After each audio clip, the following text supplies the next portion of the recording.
এই ধূমকেতুটির ডাকনাম great comet of 2025। তবে বিজ্ঞানীরা এর নাম দিয়েছেন C2024 G3। হ্যালির ধূমকেতুর মতো এটি জগৎবিখ্যাত না হলেও উজ্জ্বলতার দিক দিয়ে এটি মানুষের দেখা সবচেয়ে উজ্জ্বল ধূমকেতু। এটি মূলত একটি অনিয়মিত ধূমকেতু, যা এমন একটি কক্ষপথে ভ্রমণ করে যেখান থেকে লক্ষ কোটি বছরেও সূর্যের কাছে ফিরে আসবে না। তবে এবার হয়তো আবারও এক বিরল মুহূর্তের সাক্ষী হতে যাচ্ছে বিশ্ববাসী। উজ্জ্বল এই ধূমকেতুটি ফের পৃথিবীর মানুষের চোখে ধরা দেবে, তবে কেউ সেটা মিস করলে অপেক্ষা করতে হবে প্রায় 6 লক্ষ বছর।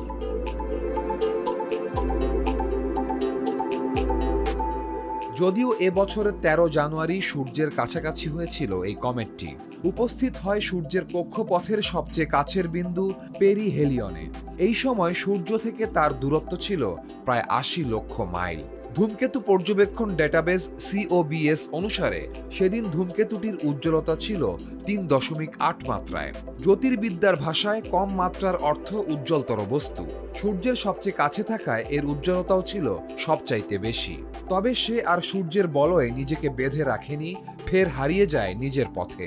গত 24 জানুয়ারি চিলির আকাশে তাকে আবারও দারুণভাবে দেখতে পাওয়া যায়, যার ছবিও তোলা হয়। ছবিতে দেখা যায় ক্রমেই তার উজ্জ্বলতা ক্ষীণ হয়ে আসার এক মহাজাগতিক দৃশ্য।